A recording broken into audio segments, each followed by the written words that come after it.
बुलेटिनच्या सुरुवातीला बातमी आहे डॉक्टर नरेंद्र दाभोलकर यांच्या हत्येच्या तपासासंदर्भातली। या प्रकरणामध्ये सीबीआयने सनातनचे साधक डॉक्टर वीरेंद्र तावडेला अटक केलेली आहे। मात्र या खटल्यामध्ये सीबीआयने कोर्टात उभा केलेला साक्षीदार बनावट असल्याचा घणाघाती आरोप सनातन संस्थेने केलेला आहे। ज्या संजय साडविलकरला सीबीआयच्या अधिकाऱ्यांनी कोर्टात साक्षीदार म्हणून उभं केलेला आहे त्याच्यावर भ्रष्टाचाराचे गंभीर आरोप आहेत। महालक्ष्मी मंदिरातील घोटाळ्यासंदर्भात साडविलकर विरोधात कोर्टात खटला देखील सुरू आहे, ज्याची चौकशी करण्याची मागणी सनातन संस्थेमार्फत करण्यात आलेली आहे। त्यामुळे सनातन संस्थेला संपवण्यासाठी सीबीआयने साडविलकरला पैसे दिले असल्याचा आरोप अभय वर्तक यांनी केलेला आहे। त्यामुळे या प्रकरणी आता पुढे काय घडामोडी घडतात हे पाहणं महत्त्वाचं असेल। ये जो साक्षीदार है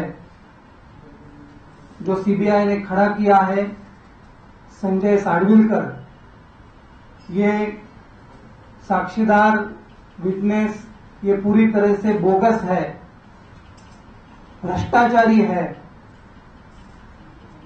और ये खरीदा गया एक साक्षीदार है।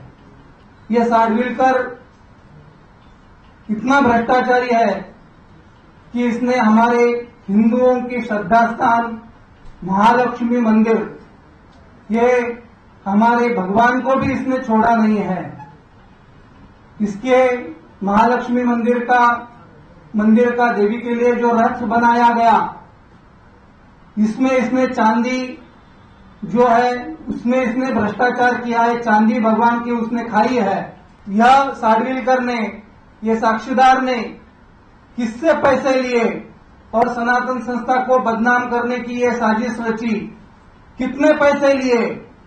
30 लाख लिए, 50 लाख लिए, 1 करोड़ लिया या 1.5 करोड़ लिया? इसकी आज जांच की आवश्यकता है। इसके ऊपर इंक्वायरी बिठाने की आवश्यकता है।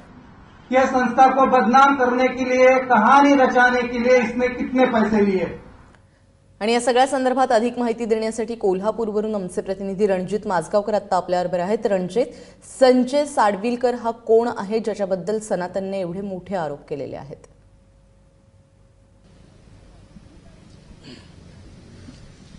सनातनच्या पत्रकार परिषदेमध्ये संजय साडविलकरांवर जे आरोप झालेले आहेत त्यांचा जर आपण प्रोफाईल तपासलं तर संजय साडविलकर हा युवक कट्टर आणि कडवा हिंदुत्ववादाचा पुरस्कर्ता आहे।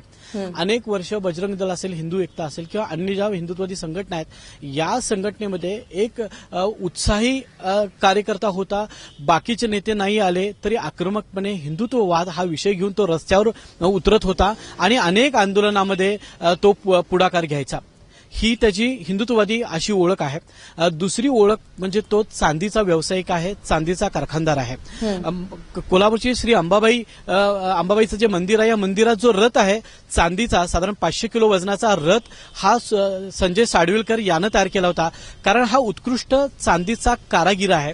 महाराष्ट्रासह देशभरातल्या विविध ठिकाणची जे मंदिर आहेत या मंदिरामध्ये साधारण 80 फुटापर्यंतची जे चांदीची कामं झालेली आहेत। विशेषतः कर्नाटकामध्ये त्याची जास्त चांदीची कामं झालेली आहेत। चांदीची प्रभावळ असू दे, चांदीची बारीक नक्षी असू दे, तर अतिशय सफाईदारपणे काम करणारा एक चांगला नक्षीदार म्हणून संजय साडविलकरची ओळख आहे। पण आक्रमक स्वभावाचा संजय असल्यामुळे तो नेहमी पोलिसांच्या आणि अन्य नेत्यांच्या रडारवर असायचा। मधल्या कालावधीमध्ये चांदीच्या कामाचा व्याप वाढल्यामुळे त्यानं या गोष्टींकडे थोडंसं दुर्लक्ष केलं आणि व्यवसायाकडे त्यानं जास्त लक्ष टार्गेट आपलं केलं होतं। पण साधारण 2006-07च्या दरम्यान हा आक्रमक असायचा, आंदोलनामध्ये सहभागी व्हायचा। रेश्मा, रणजित, धन्यवाद या सगळ्या सविस्तर माहितीबद्दल। आणि सनातन संस्थेचे वकील संजीव पुनाळेकर यांनी साडविलकर विरोधात काय माहिती दिलेली आहे तीही जाणून घेऊयात।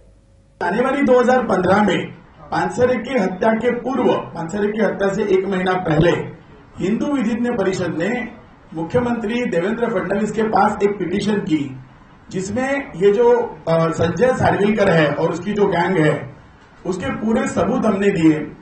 यही नहीं तो वहां की जमीनें लूटी गई थी, 3000 एकड़ 2500 एकड़ की जमीन गई थी, वहां के जेवर गए थे, वो जो कैश थी वो भी जमा नहीं हो रही थी। सारे सबूत देने के बाद आदरणीय मुख्यमंत्री देवेंद्र फडणवीस ने इसकी सीआईडी इंक्वायरी के जांच करने के आदेश दिए। हमने जो पिटीशन जनवरी 2015 में की थी उसमें संजय साडविलकर का नाम है।